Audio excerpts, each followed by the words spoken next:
Assalamualaikum warahmatullahi wabarakatuh. Bismillahirrahmanirrahim. Alhamdulillahi rabbil alamin. Wa bihi nasta'in ala umuri dunya wad din. Wassalatu wassalamu ala asyrafil anbiya wal mursalin wa ala alihi wa sahbihi wa man sara ala nahjihi bi ihsanin ila yaumil din wa ba'd. Allahumma inna nas'aluka ilman nafi'a wa na'udzubika min ilmin la yanfa'. Allahumma 'allimna ma yanfa'una wanfa'na bima 'allamtana.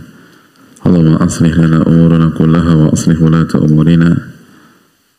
Allahumma unsurna wal muslimin al madhlumina fi Filastin wa fi kulli makan. Innaka waliyyu dzalika wal qadiru alaih.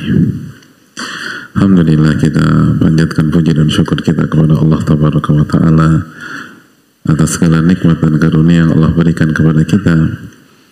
Sebagaimana salawat dan salam semoga tercurah kepada Rasulullah SAW beserta para keluarga, para sahabat dan orang-orang yang istiqomah berjalan di bawah naungan sunnah beliau sampai hari kiamat kelak. Kita meminta kepada Allah dengan nama-namanya yang husna dan sifat-sifatnya yang maha tinggi dan mulia. Allah berikan kita ilmu yang bermanfaat. Allah lindungi kita dari ilmu yang tidak bermanfaat. Allah perbaiki urusan kita dan urusan pemimpin-pemimpin kita. Allah tolong kita dan saudara-saudara kita khususnya terzalimi di Palestina dan di berbagai macam tempat. Hadirin Allah muliakan, alhamdulillah kita bersyukur kepada Allah Tabaraka wa Ta'ala atas nikmat yang Allah berikan kepada kita.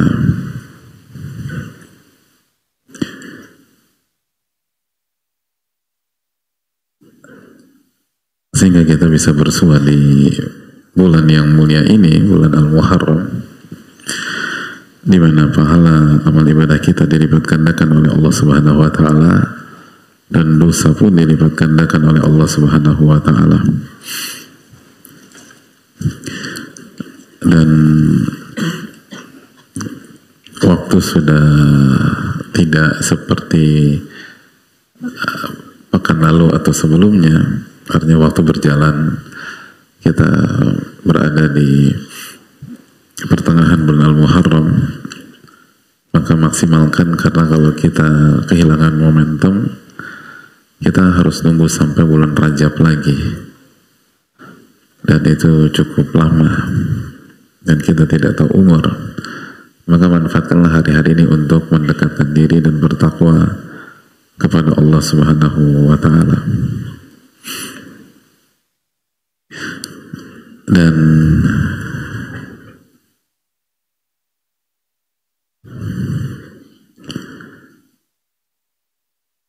hadirin Allah muliakan, dan kita tahu bahwa Nabi SAW mengatakan bahwa sebaik-baik puasa setelah puasa Ramadan adalah puasa di bulan Allah Al-Muharram.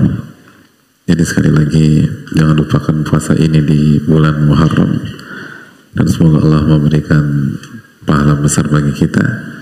Dan yang tidak bisa puasa sunnah bisa memberikan makan kepada orang yang berbuka. Jadi itu yang perlu kita camkan bersama-sama, hadirin yang Allah muliakan.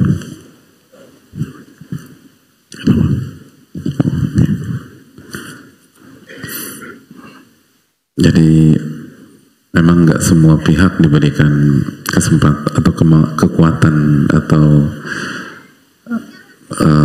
kemudahan untuk berpuasa. Kalau kita nggak bisa, kembali ke opsi yang kita tahu bersama, man fattara sha'iman, barang siapa memberikan buka puasa kepada orang yang berbuka, maka dia akan mendapatkan pahala dari orang tersebut.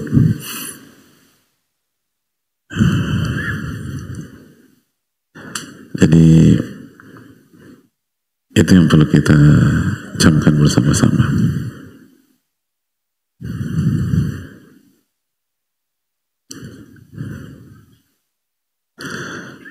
Dan kita akan lanjutkan materi kita. Semoga Allah memberikan keberkahan kepada kita. Amin ya rabbal alamin. Hadirin Allah muliakan, Kembali bersama Tadhkiratus Sami, dan kita sedang bahas sifat-sifat yang diridhoi oleh Allah Subhanahu wa Ta'ala yang harus dimiliki oleh seorang muslim secara umum, terlebih lagi seorang penuntut ilmu secara khusus, agar dia mendapatkan ilmu yang bermanfaat, agar dia mendapatkan keberkahan dari ilmunya. Karena sekali lagi tidak semua ilmu yang kita pahami itu otomatis bermanfaat dalam kehidupan kita, dan itu seringkali kita ingatkan. Mudah mempelajari hadis la taghdab walakal jannah, jangan marah, niscaya bagimu surga. Pernah dengar hadis itu? Dari tahun berapa? Hah? Tahun berapa? 1979. Nah, lalu ternyata wajah-wajah muda, tapi ini ya hadirin. Oke. Berapa kali gagal mengamalkan hadis itu? Hah? Ya, alhamdulillah tiap hari lah Pak Ustaz. Istri melakukan ini kepancing kita, anak kecebur kita kepancing, gitu. Anak tetangga gak baret-baret mobil kita terpancing lagi. Bapaknya parkir mobil di depan pagar rumah kita kepancing lagi. Jadi anaknya baret-baret mobil kita, bapaknya parkir di depan pagar rumah kita, marah lagi. Jadi ternyata nggak mudah gitu loh. Sebatas tahu hadis Nabi SAW, la taghdab walakal jannah, itu belum tentu bisa kita manfaatkan dalam kehidupan sehari-hari. Itu baik. Itu sederhana aja, gak usah ribet-ribet.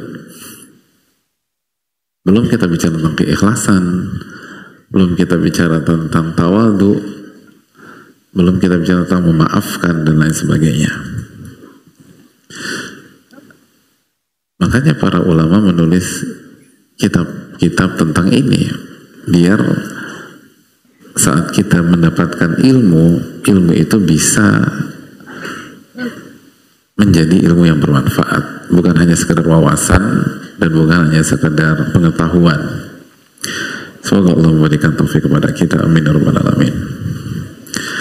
Dan di antara sifat yang harus dimiliki adalah ketakwaan, sebagaimana kita bahas. Pada kesempatan kali kita akan tutup pembahasan tentang ketakwaan dengan ucapan dari Syekhul Islam, dan setelah itu kita buka sesi tanya jawab, dan berikutnya kita akan masuk ke sifat berikutnya. Disampaikan oleh beliau rahimahullah ta'ala bahwa Allah Subhanahu wa ta'ala memberikan jaminan bagi orang-orang yang bertakwa, an yaj'ala lahum makhrajan mimma yadhiqu 'alan nas. Allah memberikan jalan keluar dari masalah-masalah yang menyempitkan banyak manusia. Jadi ketika manusia itu kesulitan untuk menyelesaikan, ketika manusia itu merasa nyesek, merasa sempit, yadhiq, itu Allah jamin orang-orang bertakwa bisa mendapatkan solusi dan jalan keluar dari masalah-masalah seperti itu. Wa nirzuqahum min haitsu la yahtasibun. Dan Allah memberikan rizki dari arah yang dia tidak duga-duga. Dan itulah At-Talaq ayat 2 dan 3 yang kita bahas. Fayadfa'u anhum ma yadurruhum, maka Allah akan menghilangkan apa yang memudaratkan mereka. Wa yajlibu lahum ma yahtajun ilaih, dan Allah akan mendatangkan apa yang mereka butuhkan. Nah, ini penting. Jadi bagi orang-orang bertakwa itu, yang mudarat akan disingkirkan, walaupun sesuai dengan selera kita, gitu loh. Jadi belum tentu ketika keinginan kita nggak tercapai itu karena doa kita nggak dikabulkan, atau karena kita orang fasik. Karena bisa jadi yang kita inginkan itu nggak dikabulkan oleh Allah, nggak direalisasikan sama Allah, karena Allah tahu yang kita inginkan itu merusak kita nanti ke depan. Nah, itu penting. Karena Allah tahu kalau yang kita cari itu dapat, kita akan lupa dengan Allah Subhanahu wa taala. Dan akan merusak kita, akan membuat kita sombong, membuat kita angkuh, membuat kita segalanya. Dan sebaliknya, yang Allah kasih itu yang kita butuhkan. Jadi bagi orang yang bertakwa itu, Allah akan kasih yang mereka butuhkan. Nah itu. Walaupun pada hari ini nggak kepikiran. Makanya seringkali kita tidak menghargai apa yang kita dapat. Gitu loh. Karena kebodohan kita dalam mengetahui apa yang kita butuhkan. Itu apa yang kita butuhkan. Dan kita cenderung menyanyiakan, gitu loh hadirin.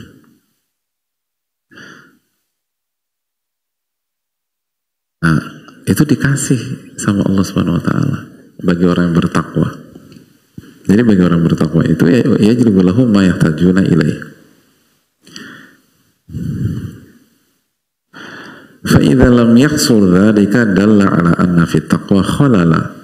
Kalau itu tidak kejadian, maka ini pesan bahwa ada PR dalam ketakwaan kita. Falyastaghfirillaha waliyatub ilaihi, maka segera beristighfar dan bertaubat. Itu. Jadi segera beristighfar dan segera bertobat. Karena itu janji Allah, nggak mungkin nggak kejadian. Tapi tadi kita bahas jalan keluar rizki itu sangat luas, dan kita udah bahas di pertemuan yang lalu. Ada rizki yang sifatnya material, ada yang non material. Jadi hadirin Allah muliakan. Nah, inilah pentingnya ilmu, inilah pentingnya mengkaji, sehingga kita bisa melihat apa yang tidak bisa dilihat oleh orang-orang yang nggak belajar, dan mengetahui bahwa sebenarnya Allah sudah kasih kita jalan keluar dari sebelum-sebelumnya, cuman kita nggak ngeh, bisa jadi kita nggak sadar. Atau itu tadi, kenapa aku sudah bertakwa tapi kok masih dikasih ujian seperti ini, atau dikasih kondisi seperti ini? Jangan suudzon. Coba kalau kita renungkan, kesimpulannya bisa jadi kita butuh kondisi seperti ini. Kita butuh. Agar apa? Agar kita dekat sama Allah, agar mental kita teruji, agar kita terus berdoa, agar sholat lebih khusyuk, gitu loh. Ada masalah, nggak ada masalah, pengaruh ke sholat hadirin tidak? Atau pengaruh ke khusyuan sholat hadirin tidak? Pengaruh. Pengaruh ke kekhusyuan dalam berdoa apa enggak? Pengaruh, gitu. Jadi bisa jadi itu yang kita butuhkan. Allah Maha tahu. Wallahu ya'lam wa antum la ta'lamun. Allah yang Maha tahu, kalian nggak tahu. Kenapa sih aku masih ada di kondisi seperti ini? Karena ini yang Anda butuhkan, agar Anda lebih matang, lebih dewasa, lebih humble dari orang-orang, agar kesombongan itu hilang, gitu loh. Kan itu poin. Agar Anda lebih menghargai uang, gitu loh. Makanya apa, rizkinya masih seret. Mungkin dulu kita meremehkan rizki dari Allah Subhanahu Wa Taala, lalu sekarang dibuat seret sehingga 10.000 aja itu kayaknya berarti banget. Nah, mentalitas itu kan penting, hadirin. Jadi ada banyak cara gitu loh, hadirin sekalian. Karena kan kondisi yang tidak mudah itu mengasah seseorang. Kalau demikian, kita tuh manusia itu kan berkembang dengan ujian, kan begitu.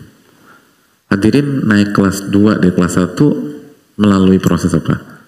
Ujian. Kelas 3 dari kelas 2 ujian lagi. Kelas 4 dari kelas 3 ujian. Kalau misalnya hadirin dari kelas 2 naik ke dari kelas 1 naik ke kelas 2 masuk dari jalur sogokan misalnya. 1 tambah 1 bingung, 2 tambah 1 istikharah, terus juga nggak makanya salah kaprah ini orang nih, dan nggak ngerti juga gitu loh, terus juga nggak ngerti, tapi karena nyogok naik kelas 2 karena nggak belajar santai gitu loh. Nanti kelas 2 kelas 3 masuk dari jalur sogokan lagi, kelas 3 kelas 4 masuk dari jalur nepotisme karena wali kelasnya tante sendiri misalnya gitu. Terus sampai itu, kira-kira berkualitas nggak kita sebagai personal? Enggak, rusak gitu. Kita nggak berkualitas. Kita itu bertumbuh, berkembang melalui proses ujian, dan itu yang kita butuhkan. Itu yang kita butuhkan. Kalau kita tidak pakai itu, ya udah, kita stagnan. Nah, tapi kan itu tadi, siapa yang senang ujian? Kan kita nggak suka ujian. Nafsu kita itu paling nggak suka dengan hal tersebut.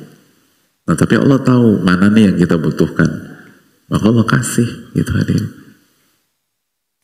Jadi intinya, hadirin Allah muliakan, bab tentang jalan keluar dan bab tentang rizki itu bab yang sangat luas, gitu loh. Sangat luas. Dan Allah berfirman, wa yarzuqhu min haitsu la yahtasib. Allah berikan rizki dari arah yang tidak ia duga-duga. Itu.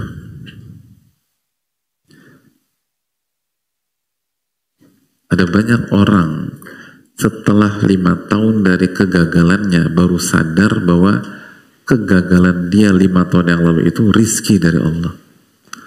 Kalau dia nggak gagal 5 tahun lalu, dia nggak berubah. Kalau dia nggak gagal 5 tahun lalu, dia nggak berubah mindsetnya. Kalau dia nggak gagal 5 tahun lalu, dia tidak kembali kepada Allah Subhanahu Wa Taala. Itu.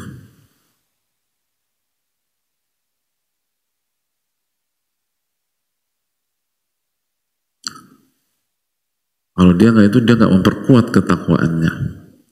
Jadi hadirin sekalian, ini bab yang sangat luas. Ini bab yang sangat luas. Nah, ini yang harus kita yakini bersama-sama. Dan jangan suudzon dan buruk sangka kepada Allah. Jangan suudzon buruk sangka kepada Rabbul Alamin. Itu hal yang perlu kita tambahkan.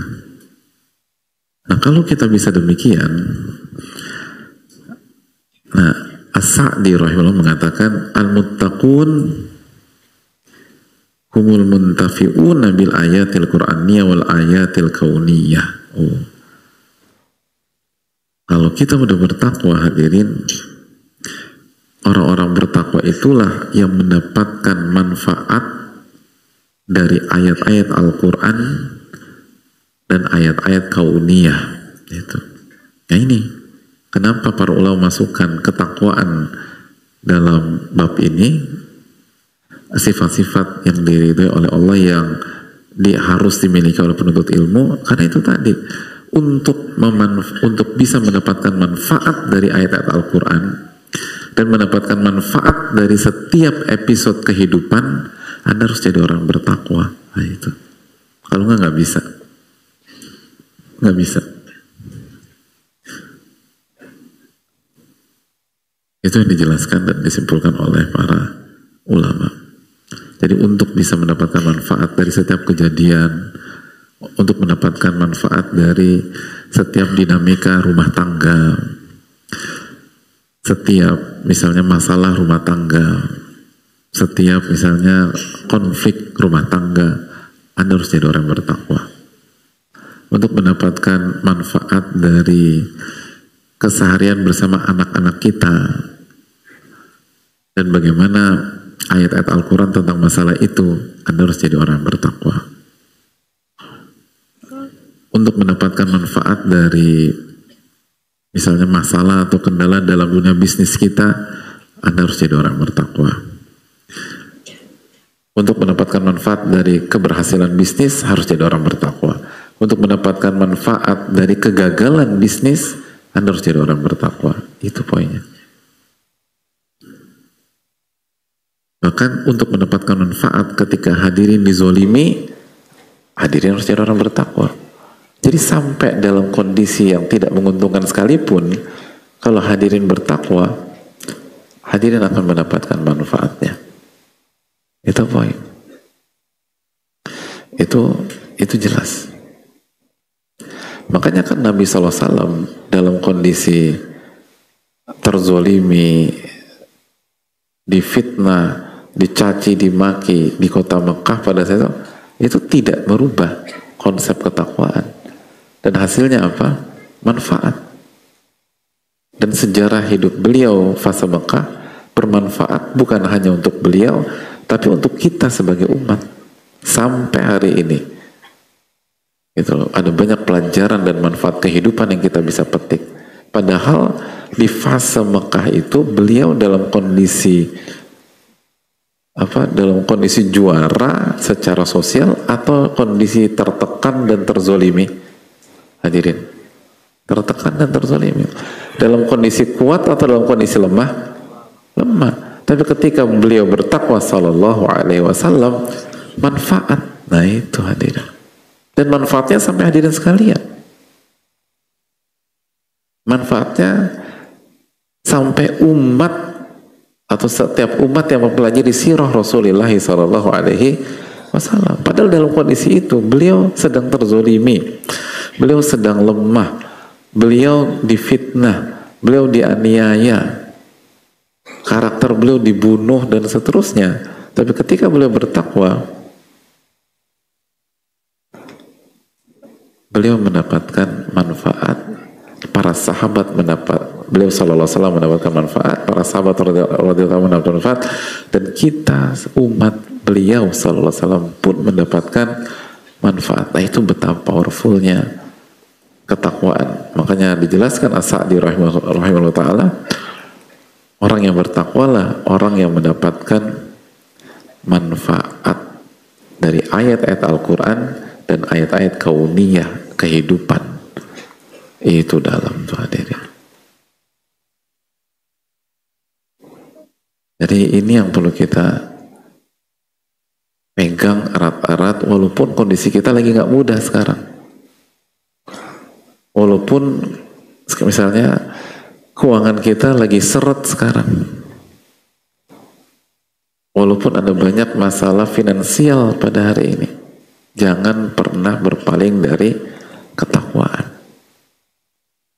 Kalau mau mendapatkan manfaat.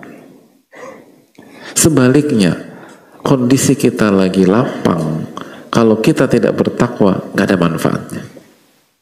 Nggak ada manfaatnya. Bahkan kita tertipu nanti, gitu. Dan kita bisa hancur di tengah-tengah fasilitas-fasilitas dunia. Tapi sebaliknya, kita lagi susah hari ini, tapi bertakwa, kita dapat manfaat banyak. Sama. Orang lagi sakit nih hari-hari ini, tapi dia bertakwa, dia akan dapat manfaat dari hari-hari sakitnya. Dan dia akan mendapatkan manfaat dari ayat-ayat Al-Quran yang dia baca dan dia kaji. dan dia bisa terapkan ayat-ayat itu pada saat dia sakit dan dapat manfaat besar. Tapi sebaliknya, sehat nggak bertakwa, sehatnya nggak bermanfaat, bahkan dia ngerusak orang, ngerusak diri sendiri, ngezolimin si A, ngezolimin si B, gitu hadir. Dan kalaupun dia punya hafalan, dia dulu pernah mondok, pernah madrasah, gak ada manfaatnya. Jadi ini kaidah-kaidah penting ketika kita bicara ketakwaan. Kalau kita ingin mendapatkan manfaat dari setiap ayat-ayat Al-Quran yang kita pelajari dan di setiap episode-episode kehidupan kita, maka kita harus jadi orang yang bertakwa. Maka ketika kita menghadapi episode yang berat sekalipun, kita mendapatkan manfaat. Dan sebaliknya, orang yang gak bertakwa, walaupun dalam kondisi puncak, kondisi sukses, kondisi kaya, dia gak akan mendapatkan manfaat dari kekayaannya, kecuali yang sifatnya semu atau ilusi. Tapi manfaat yang benar-benar manfaat tidak. Bahkan betapa banyak kekayaan yang akhirnya merusak keharmonisan rumah tangganya. Betapa banyak posisi yang menjadi penyebab hancurnya sebuah keluarga. Dan ketika hancur, anggota keluarga itu mengatakan, kita ingin papa yang dulu, papa yang belum menjabat seperti sekarang, papa yang gak punya posisi seperti sekarang. Kenapa? Karena papa kita walaupun dulu gak punya posisi, ingat sama kita, punya waktu sama kita, rajin sholat, lalu suka ngajarin kita. Sekarang papa gak pernah ada waktu buat kita, kerjanya marah-marah, urusan luar dibawa ke rumah dan kita jadi korban terus. Terjadi apa enggak? Terjadi, hadirin. Jadi posisinya gak ada manfaatnya, justru ngerusak keluarganya sendiri, ngerusak keluarganya sendiri. Dan itu dialami banyak keluarga. Kenapa? Karena ketakwaan ini. Dan inilah hal yang harus kita camkan. Makanya kan kata Nabi, ittaqillah haitsuma kunta, bertakwalah kepada Allah dimanapun Anda berada. Karena sekali lagi, di kondisi terjepit sekalipun, kalau kita bertakwa, Allah kasih jalan keluar. Nabi Musa terjepit, Allah kasih jalan keluar. Nabi Muhammad SAW terjepit di Gua Thaur, Allah kasih jalan keluar. Nabi Ibrahim alaihissalam terjepit ketika melemparkan kobaran api, Allah kasih jalan keluar. Jadi ini tuh benar-benar kekuatan. Kalau ingin mendapatkan manfaat dari ilmu kita, kita harus jaga ketakwaan kita. Kita buka sesi tanya jawab. Wassalamualaikum warahmatullahi wabarakatuh.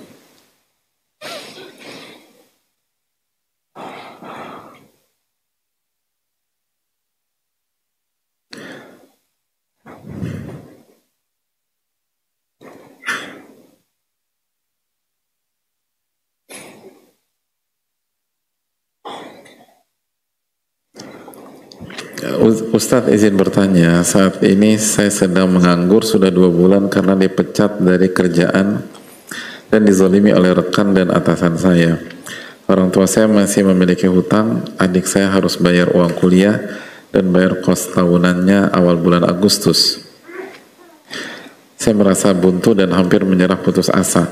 Saya bertanya-tanya kenapa saya bisa dipecat di saat orang tua dan keluarga saya sedang membutuhkan banyak biaya. Yang pertama, upayakan salam sebelum bertanya. Dalam riwayat assalam qabla su'al, salam sebelum bertanya. Dan juga hadirin Allah muliakan, doakan para ulama kita dan ulama-ulama kita yang telah memberikan kita ilmu, dan mereka berikan ilmu cuma-cuma dan seterusnya. Mereka punya hak yang harus kita tunaikan.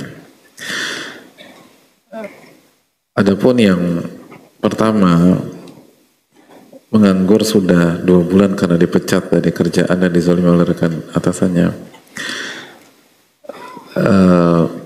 Semoga penanya diberikan taufik untuk bisa bersabar dan mendapatkan solusi dari masalahnya.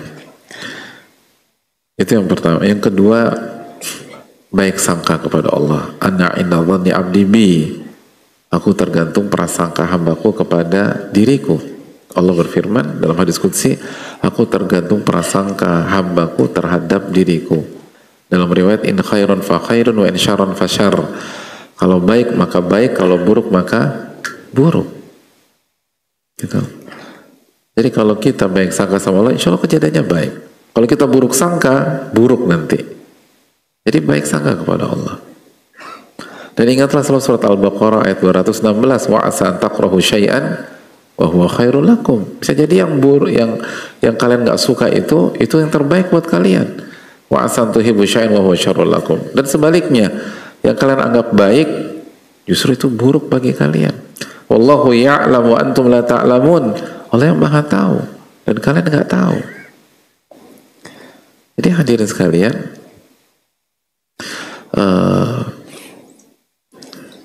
yakinlah ini yang terbaik dari Allah.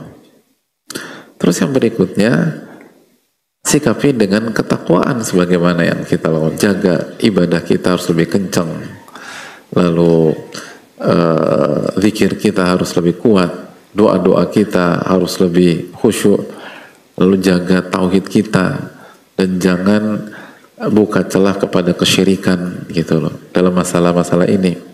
Itu yang harus kita camkan. Jadi ikhtiarlah dengan cara-cara yang mubah, jangan menggunakan cara-cara kesyirikan. Dan minta pertolongan kepada Allah Subhanahu wa ta'ala.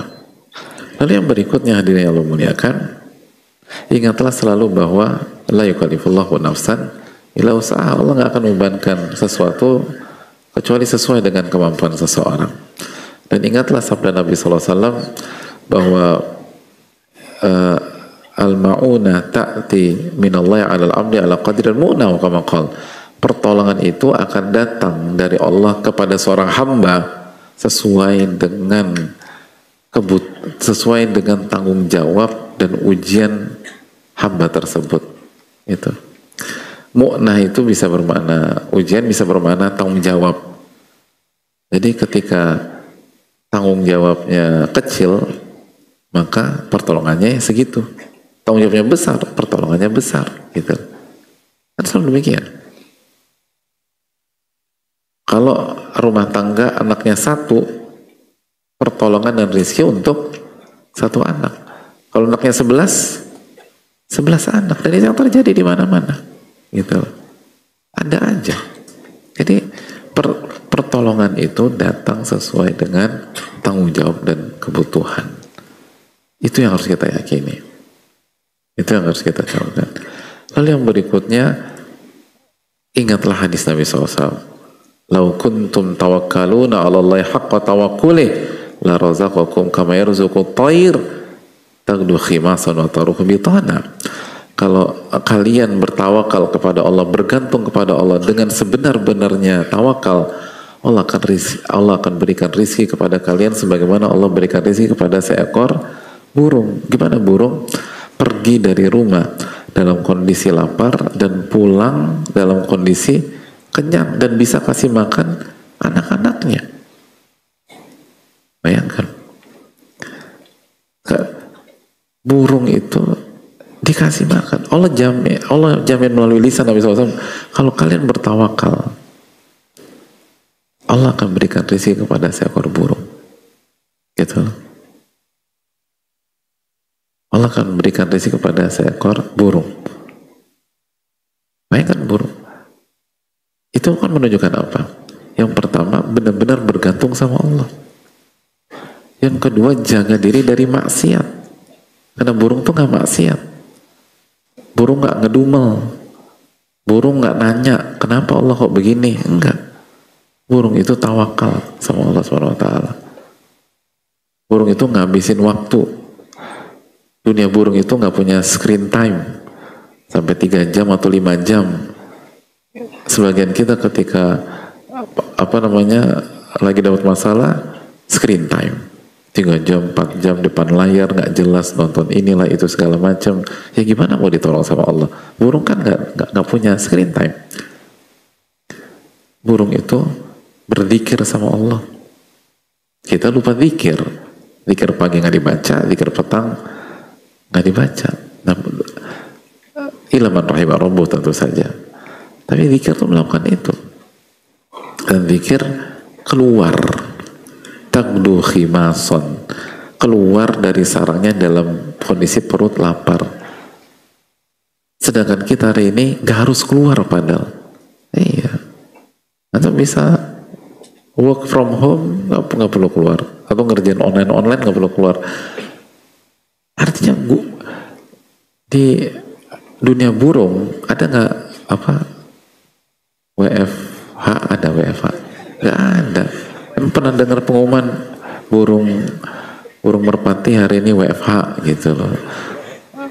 Burung kakatua WFH, burung elang minggu ini nggak boleh terbang WFH. Kan nggak ada diri.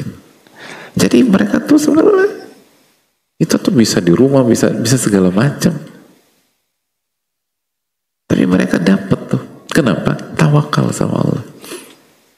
Dan Nabi SAW mengatakan, wataruhu bitona, pulang di sore hari. Jadi burung tuh nggak perlu lembur, gitu loh. Kan begitu loh. Itu hadisnya hadirin. Kita udah lembur nggak dapat juga, habis malah gitu loh.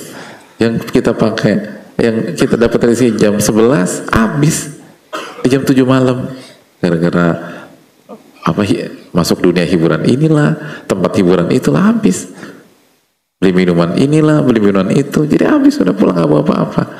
Jadi seringkali yang membuat kita bermasalah itu maksiat kita, ketidaktawakalan kita, rasa malas kita, rasa gengsi kita. Burung tuh nggak gengsi. Burung nggak gengsi, dan dia ikhtiar pergi ke sana, pergi ke situ, segala macam gitu. Coba gitu. Bahkan kalaupun clueless, yang penting keluar rumah gitu loh. Kalau bahasa simpelnya, kalau sekarang tuh dari rumah udah bisa.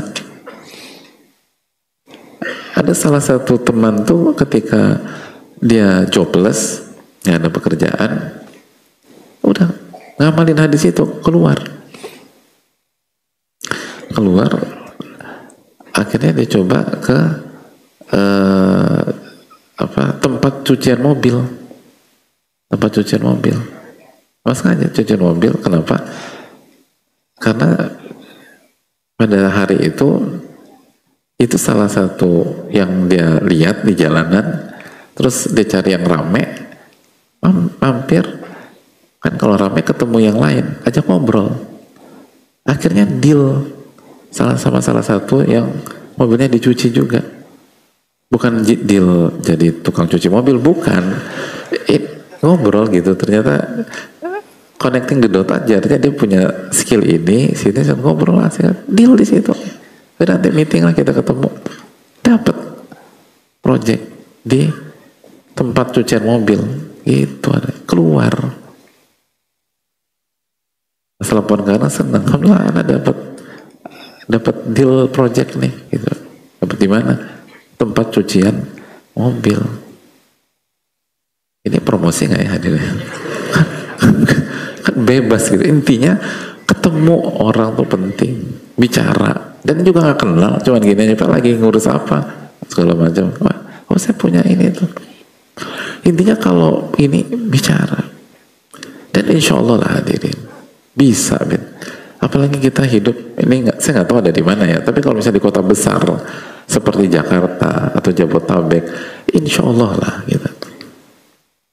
Burung aja dikasih sama, dan Nabi SAW jamin Allah akan kasih rizki kepada kalian sebagaimana Allah kasih rizki kepada seekor burung keluar di pagi hari. Banyak orang jobless keluarnya jam 11, jam 12 siang, keluar dari pagi, ketemu orang, bicara, hubungi teman-teman dulu, kalau nggak punya teman kenalan, segala macam lah. Jadi ini hal yang penting untuk kita camkan. Insya Allah ada jalan. Insya Allah ada jalan. Bismillah. Walladzina jahadu fina lanahdiyannahum subulana. Para siapa bersungguh-sungguh di atas jalan kami akan berikan petunjuk jalan tersebut. Insya Allah ada jalan. Minta tolong sama Allah Subhanahu wa Ta'ala.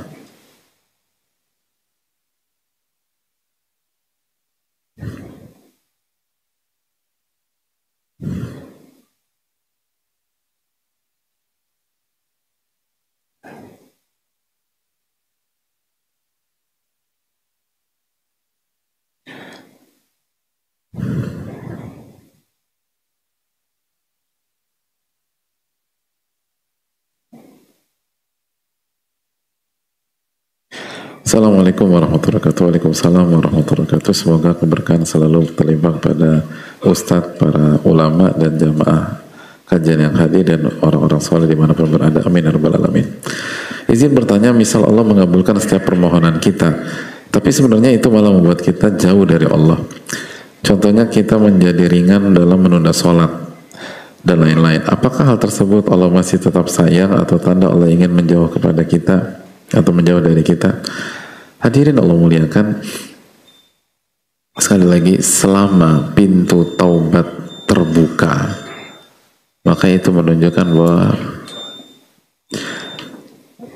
akses untuk mendekat kepada Allah itu selalu terbuka buat kita, dan pintu taubat selalu terbuka sampai malam yugorgir, sampai nyawa berada di kerongkongan. Dan maka jangan pernah putus asa. Bahkan Allah Subhanahu wa Ta'ala memotivasi hamba-hambanya yang jauh darinya. Allah berfirman dalam surat Az-Zumar 53, "Qul ya ibadiyalladzina asrafu ala anfusihim la taqnatu min rahmatillah." Katakanlah, wahai hamba-hambaku yang melampaui batas, yang melakukan kesalahan, melakukan zalim, lupa bersyukur, permintaannya dikasih, lupa bersyukur, permintaannya dikasih jadi melalaikan sholat dan lain sebagainya. La taqnatu min rahmatillah. Jangan pernah putus asa dari rahmat Allah. Allah mengampuni segala dosa jika bertaubat. Bahkan Allah motivasi hamba-hambanya yang jauh darinya, memotivasi hamba-hambanya yang berdosa, yang melupakan haknya, yang bermaksiat, yang berdosa. Jangan putus asa dari rahmat Allah. Udah, gak usah pikirin was-was syaitan. Apa kalau Allah sudah jelaskan Az-Zumar 53, la taqnatu min rahmatillah. Jangan pernah putus asa dari rahmat Allah. Innallaha yaghfiru dzunuba jami'a. Sesungguhnya Allah mengampuni segala dosa jika kalian bertobat. Innahu wal ghafurur rahim. Ini ayatnya. Udah. Jadi hadirin nggak perlu bertanya-tanya. Allah yang langsung berfirman, sesungguhnya Allah Maha Pengampun lagi Maha Penyayang. Jelas sudah, penyayang. Ini ayat untuk siapa, hadirin? Allah Maha Penyayang. Ini ayat untuk orang yang selalu sholat dan nggak pernah maksiat. Bukan. La taqnatu min rahmatillah. Itu ditujukan kepada alladzina asrafu ala anfusihim, orang-orang yang melampaui batas, orang-orang yang khilaf, orang-orang yang jauh, orang-orang yang lupa, orang-orang yang lupa diri, lupa hakikat dalam kehidupan dunia, lupa sholat, lupa zikir, lupa puasa, lupa udah karena tertipu. La taqnatu min rahmatillah. Jangan putus asa dari rahmat Allah. Allah mengampuni segala dosa jika bertobat. Innahu wal ghafurur rahim. Allah Maha Pengampun lagi Maha Penyayang, hadirin. Allah Maha Pengampun lagi Maha Penyayang. Itu yang perlu kita camkan bersama-sama. Udah maghrib. Insya Allah kita akan lanjutkan sesi ini pada salat maghrib. Wassalamualaikum warahmatullahi wabarakatuh.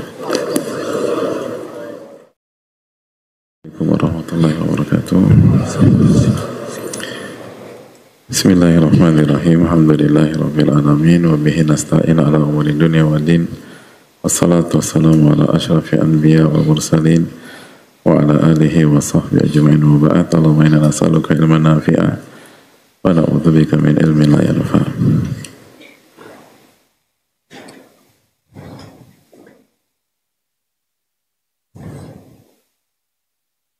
Assalamualaikum warahmatullahi wabarakatuh. Waalaikumsalam warahmatullahi wabarakatuh. Semoga Allah senantiasa menjaga Ustadz, para ulama dan semua jamaah yang sedang menuntut ilmu. Amin ya rabbal alamin wa iyyakum. Saya wanita dan 2 tahun terakhir ini baru belajar hijrah. Sebelumnya jazakumullah khairan atas ilmunya. Wa iyyakum, terima kasih atas doanya dan adabnya. Seperti yang Ustadz katakan bahwa cara Allah mencintai hambanya dengan diberi ujian. Kenapa semakin kita belajar mendekatkan diri kepada Allah, semakin ada ujiannya dan selalu mendapatkan kegagalan dalam hidup? Apakah ujian tersebut akan mendapatkan pelangi yang indah? Karena sampai saat ini saya belum merasakan bahwa ujian yang sedang saya alami ini akan ada akhirnya atau bahagia. Apakah setiap ujian ini akan ada jalan keluar terbaik? Mohon doanya juga Ustaz atas ujian yang sedang saya hadapi agar Allah berikan jalan yang terbaik. Jazakallahu khairan, amin wa iyyakum, waffaqanallah lima yuhibbu wa yardah. Hadirin Allah muliakan, yang pertama kita tahu dalam hadis Nabi SAW, Nabi SAW membuat sebuah garis, lalu garis-garis pendek di setiap jaraknya, dan Nabi SAW mengatakan tidaklah seseorang garis pendek itu adalah ujian, dan tidaklah setiap orang melewati garis yang pertama atau ujian yang pertama kecuali dia akan bertemu dengan garis yang kedua atau ujian yang kedua, lalu dia melewati ujian kedua atau garis kedua ke garis ketiga, itu artinya dia melewati dari ujian kedua ke ujian yang ketiga sampai ujian yang tidak ada solusinya, yaitu kematian. Dan itulah hakikat dari kehidupan dunia. Allah berfirman di dalam surat Al-Mulk ayat 2, alladzi khalaqal mauta wal hayata liyabluwakum ayyukum ahsanu amala.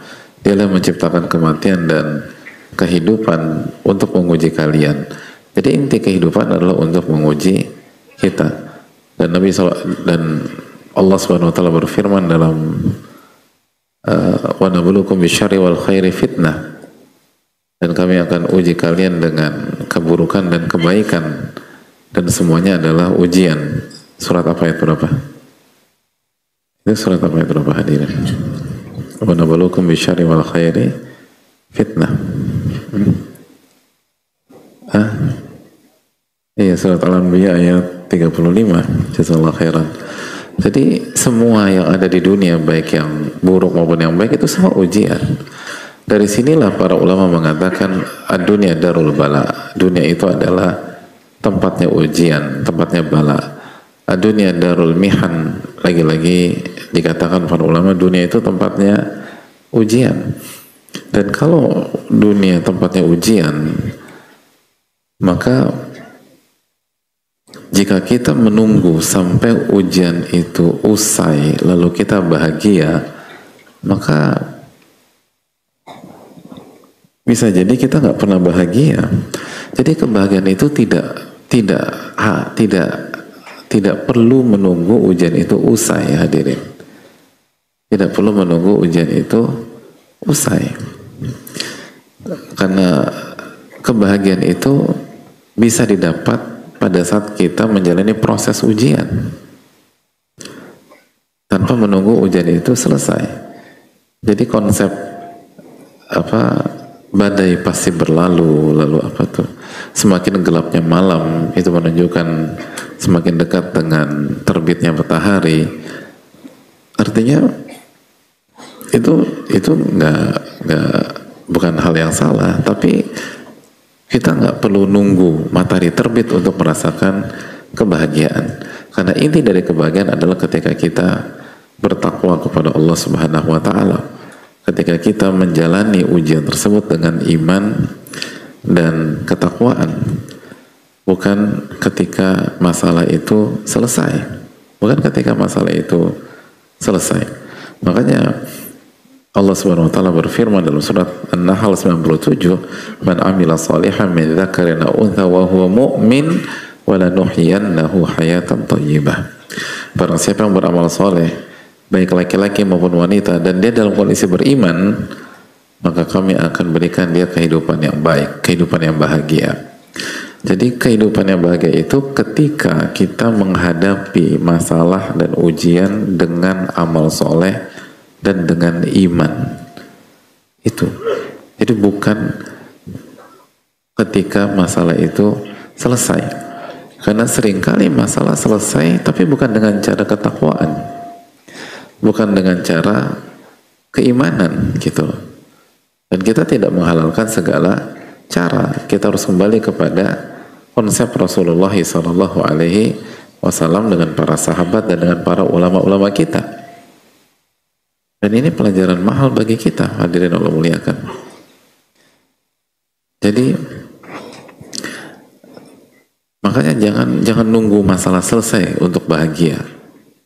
Bahagia itu bisa didapatkan walaupun sedang terkena masalah. Sama, tidak ada, dan itu terbukti ada banyak orang merasakan kebahagiaan ketika dia sakit, sehingga dia tidak menunggu sehat dulu atau disembuhkan dulu untuk bahagia. Ketika sakit dia bahagia, bahkan dia menemukan kebahagiaannya ketika dia sakit.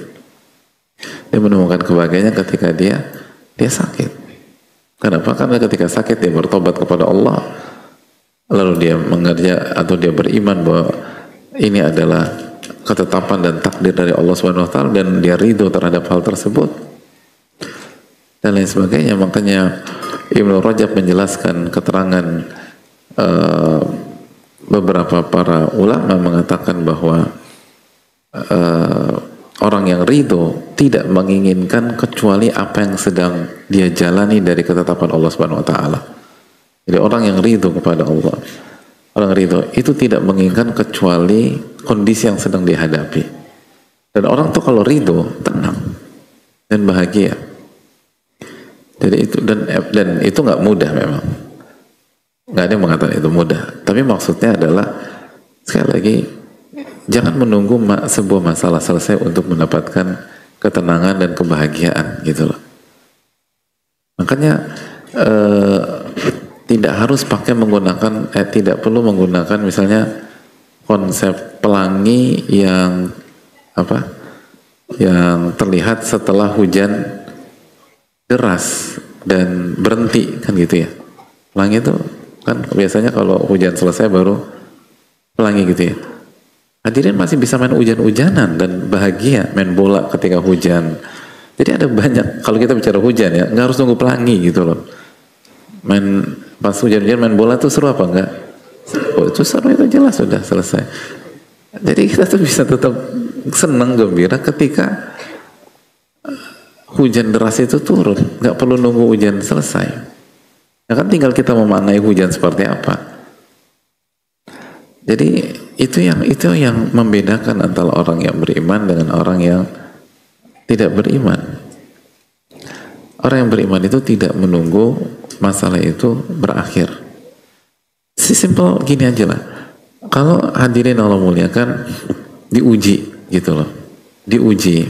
Hari ini atau malam ini setelah kajian ada ujian matematik. Barang siapa yang bisa mengerjakan 10 soal matematik dia mendapatkan 1 miliar. 1 miliar. Ini contoh aja, jadi nggak perlu terlalu berharap. Ini ilusi ini, gitu loh. Lalu dikasih nih kasih lembaran ujian ke hadirin sekalian yang mau ikut.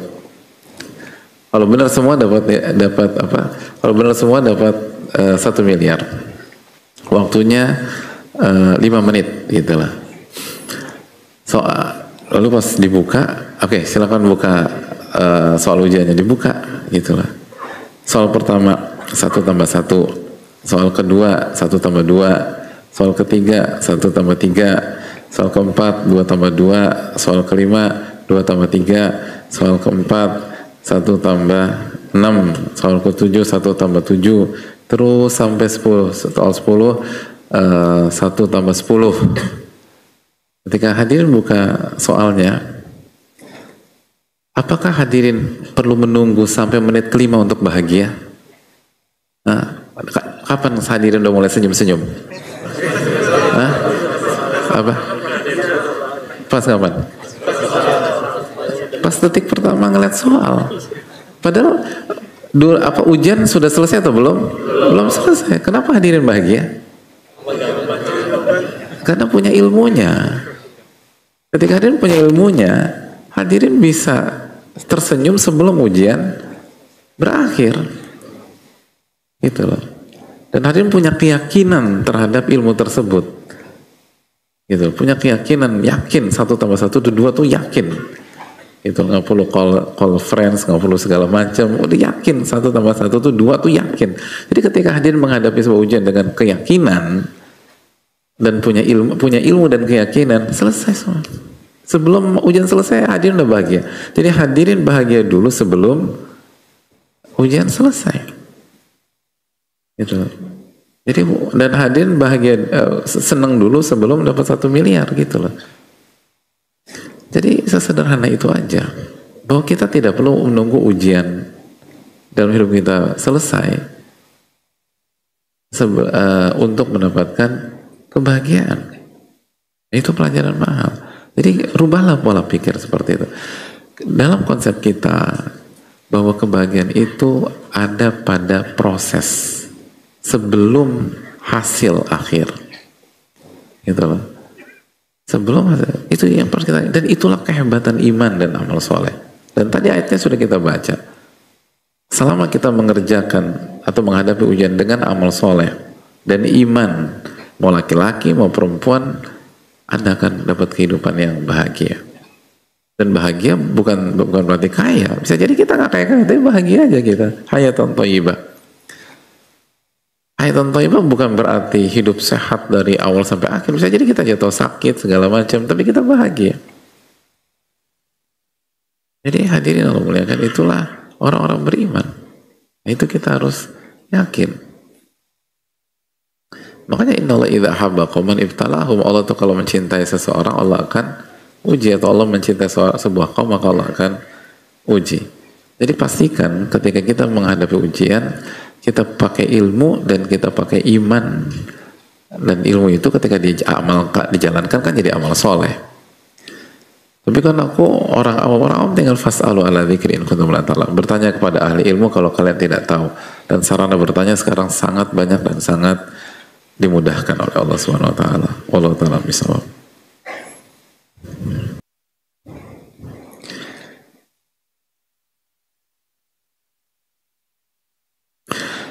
Bismillah, semoga Ibnu Jamaah semakin mengalir amal jariahnya dari jalur ilmu bermanfaat. Semoga Ustaz semakin mengalir amal jariah dari jalur ilmu nafi. Amin ya rabbal alamin. Dan semoga Allah merahmati para ulama-ulama kita semua. Amin ya rabbal alamin. Mohon pendapatnya Ustaz, mana yang jalan keluar yang lebih baik? Yang pertama, menikah dengan laki-laki yang ilmu agama dan ibadahnya di atas rata-rata, namun bertemperamen keras, bahkan riwayat KDRT terhadap istri pertama. Atau laki-laki dengan kualitas ilmu agama dan ibadahnya standar minimal saja, namun karakternya lembut, bahkan riwayat korban KDRT istri pertama. Jadi, tuh jangan ketawa. Aduh, jangan. Tapi bisa kontradiksi, bisa. Jadi yang satu pelaku, yang satu korban. Baca alhamdulillah di afani mimma talahu bi fadlan al-katsir minhu. Baca doa lah dia, jangan diketawain, nggak mudah. Atau menunggu munculnya laki-laki lain yang baik agama dan akhlaknya sebagai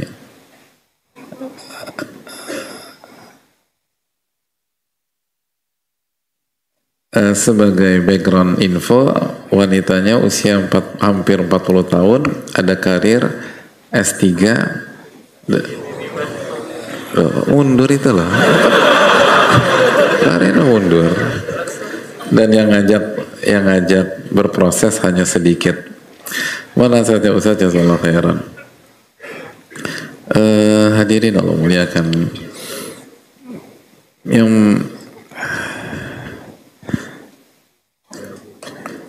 yang pertama, banyak minta tolonglah sama Allah Subhanahu wa taala gitu. Al-luju ilallah itu penting. Yang kedua, nggak ada calon laki-laki atau calon suami yang sempurna, pasti ada plus min gitu loh. Pasti ada kelebihan di satu sisi atau kekurangan di sisi yang lain. Yang berikutnya,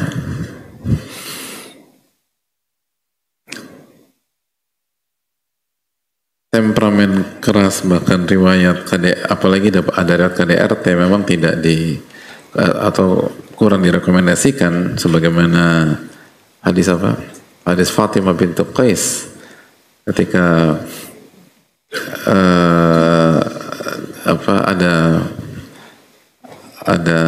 ada yang maju kepada beliau, yaitu Muawiyah dan Abu Jaham dan Usama. Lalu Nabi SAW mengatakan, amma Muawiyah farajulun so'luk la malalah. Muawiyah itu sosok laki-laki yang gak ada uang gitu loh, ada miskin gitu. Wa amma Abu Jaham farajulun darrabun lin nisa, atau dalam riwayat la yadha asahu ala atiqihi, ia tidak meletakkan tongkatnya dari pundaknya. Ada dua makna. Mana yang pertama, suka safar, suka pergi-pergi gitu loh, jadi banyak waktu itu nggak di rumah. Atau makna yang kedua, dan ini sering dan didukung oleh riwayat lain, yaitu suka suka mukul atau mungkin lost control kalau marah gitu, lalu terjadi kontak fisik. Lalu Nabi SAW mengatakan, walakin Usama, pilihlah Usama. Jadi Nabi SAW merekomendasikan Usama. Itu poin yang kedua. Tapi karakter lembut dan korban KDRT juga mungkin perlu dipertimbangkan, karena sekali lagi salah satu sifat yang sangat penting menjadi suami atau pemimpin kita adalah sifat qawamah, yaitu kepemimpinan. Ar-rijalu qawwamuna 'alan nisa, laki-laki adalah pemimpin bagi istri atau wanita. Jadi sifat kepemimpinan itu sangat penting.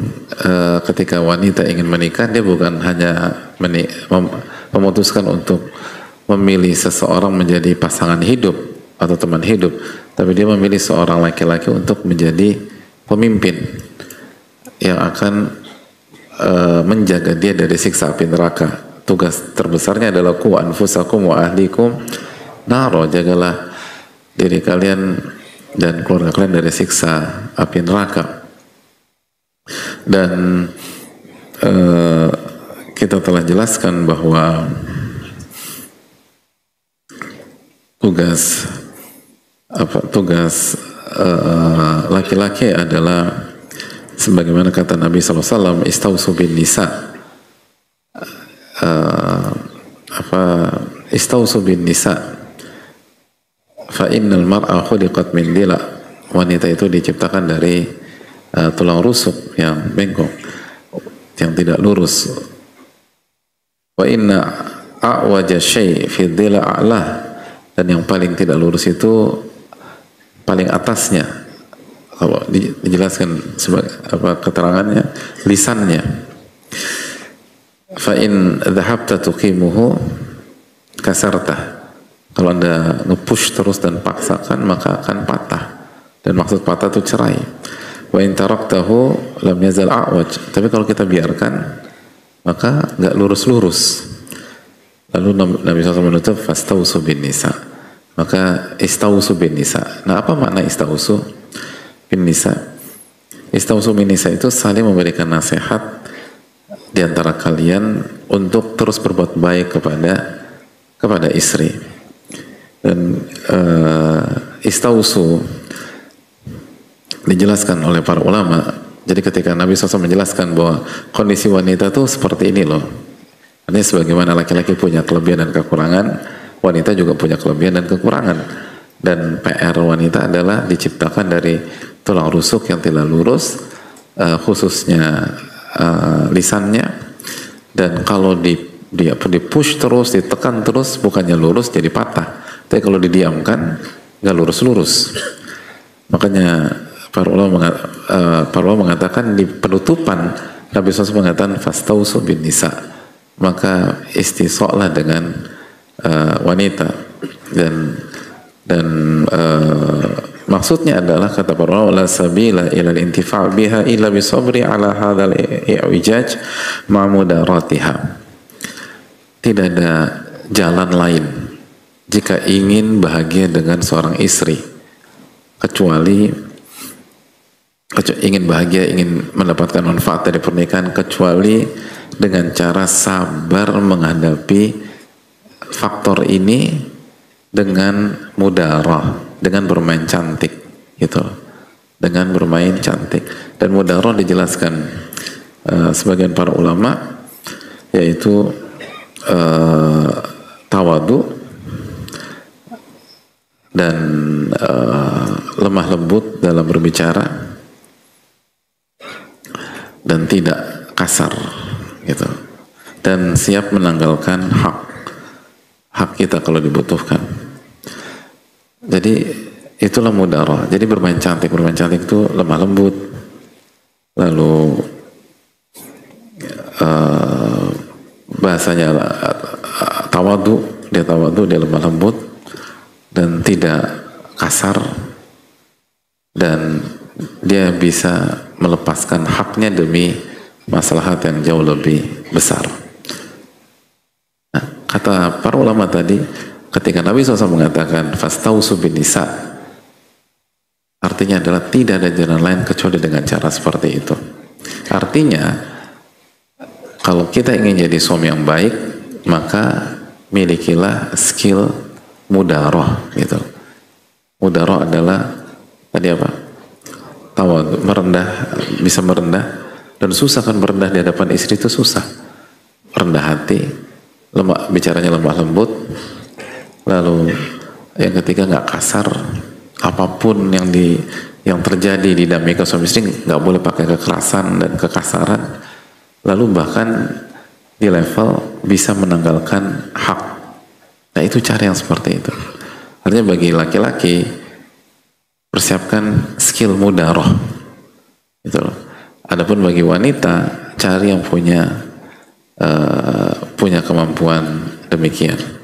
Dan kalau kita jujur, nanti Allah akan kasih pertolongan. Intas tukillaha yastuka, jika Anda jujur kepada Allah, Allah akan wujudkan cita-cita Anda.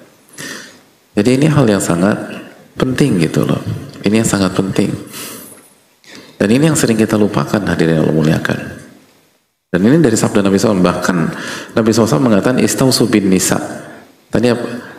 Di antara maknanya apa? Saling memberikan nasihatlah di antara kalian agar berbuat baik kepada istri. Jadi ini kan pesan dalam pendalilan secara mafhum dalam ilmu ushul fikih. Ini adalah pesan bahwa kalau kita ingin berhasil sebagai suami, kita butuh lingkungan dan teman atau sahabat yang kalau ngumpul mengamalkan hadis ini. Yang kalau ngumpul, salah satu pembahasannya adalah tentang wanita. Nah itu. Hadirin, kalau nah ini kita nanya yang laki-laki. Kalau ngumpul ngomongin perempuan nggak?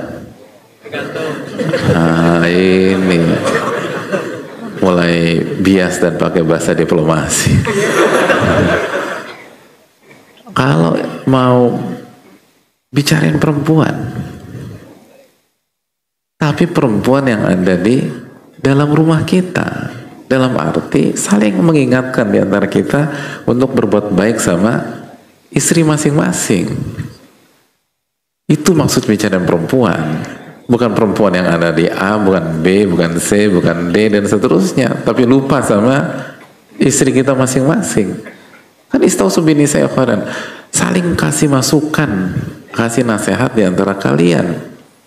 Jadi kalau kita ketemu sama teman kita, sahabat kita, ingetin, jangan lupa baik sama istri gitu.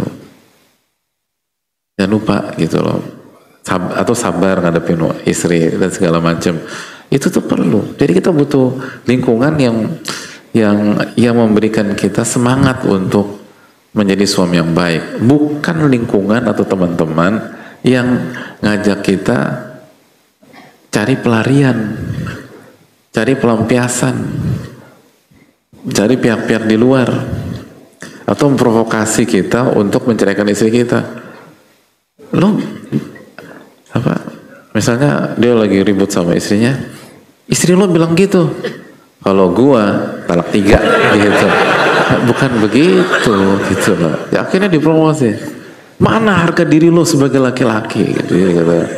Kalau gua nggak terima udah pulangkan gitu.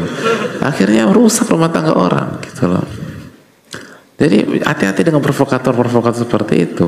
Justru yang sebaliknya, kita butuh teman-teman yang kalau kita punya masa rumah tangga itu memberikan masukan yang positif. Sebaliknya, wanita yang mencari suami, salah satu faktor yang perlu dilihat adalah lingkungan suami. Ini lingkungannya laki-laki baik-baik atau enggak? Karena seringkali kalau ada masalah, suami akan cerita ke sahabat-sahabatnya, dan nasihat sahabatnya itu sangat mempengaruhi seorang laki-laki atau suami. Jadi itu hal yang sangat penting. Jadi hadirin yang Allah muliakan, itu kalau mau cari sosok yang punya skill mudaroh dan sabar. Mudaroh itu tadi kita katakan bisa rendah hati, bisa cara bicara lembut, tapi tidak lemah gitu loh. Tegas tapi lembut, tidak kasar, dan bisa menanggalkan hak gitu loh. Itu yang dicari. Karena sebagian pihak suka kita suka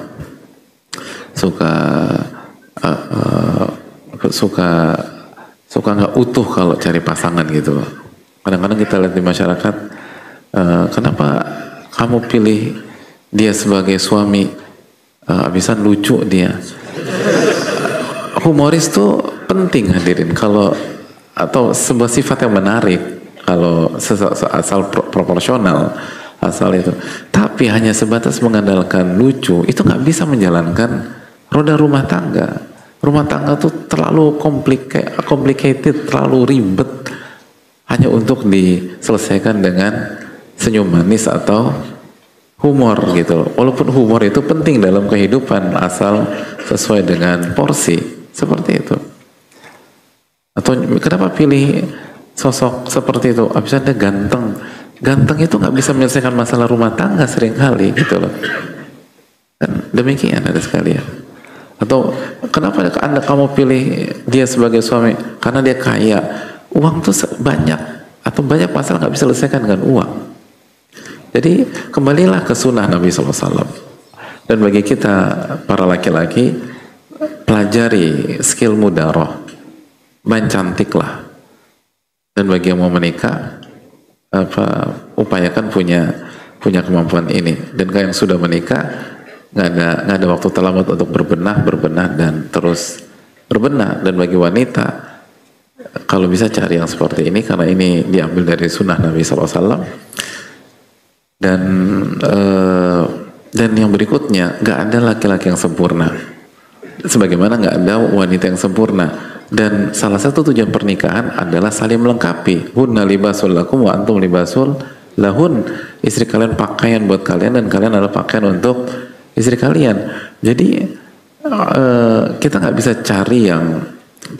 cari yang sempurna, sehingga kita perlu cari sosok yang sesuai dengan kebutuhan kita, dan kelemahannya bisa di backup atau tidak terlalu bermasalah dalam menjalankan perjalanan rumah tangga. Wallahu ta'ala bishawab. Oke, udah masih ada waktu. Syukur.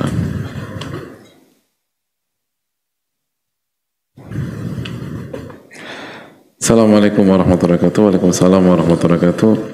Izin Ustaz, tolong berikan nasihat untuk saya agar saya dapat bersabar dalam mendidik anak dan istri. Yang kedua, istri yang sangat mudah marah dan tersinggung ketika dinasihati. Barakallahu fikum. Ya, terima kasih atas pertanyaannya. Melanjutkan pertanyaan sebelumnya, skill mudaroh itu penting. Skill mudaroh. Dan sekali lagi, wanita atau istri nggak bisa disikapi dengan marah-marah terus dan marah-marah terus. Butuh bermain cantik, dan butuh tawadu, butuh kita merendahkan hati, lalu juga tadi menanggalkan hak lah gitu. jangan terlalu ngotot dengan hak kita. Dan itu nggak mudah, apalagi kita sebagai pemimpin. Tapi ya begitulah caranya, dan itulah bagaimana mendapatkan pahala dari rumah tangga. Dan mendidik anak, dijelaskan para ulama, butuh keteladanan. Butuh keteladanan. Itu hal yang sangat penting. Seringkali kita melupakan sisi ini. Anak-anak butuh contoh, hadirin. Makanya sebagian ulama klasik mengatakan, idza aradta an yaqbal minkal idza aradta an yuqbala minkal amru wan nahyu, apabila Anda ingin perintah dan larangan Anda didengar dan diterima, fa idza amarta bi syai', jika Anda melakukan sesuatu, fakun awwal al-fa'ilina lah, jadilah orang di saf terdepan dalam mengerjakannya. Wa idza nahaita an syai', dan kalau Anda melarang sesuatu, fakun awwalal muntahina minhu atau anhu, jadilah orang yang pertama dalam meninggalkannya. Jadi keteladanan itu sangat penting. Keteladanan sangat penting. Ini hal penting. Makanya ulama mengatakan ibda binafsika fanhaha an ghayyiha. Kalau ingin bisa megang istri dan anak, mulailah dengan diri Anda. Mulailah dari diri Anda, dan laranglah hawa nafsu Anda sebelum Anda larang murid Anda atau anak Anda atau istri Anda. Jadi yang pertama kali kita larang adalah diri kita, hawa nafsu kita sendiri.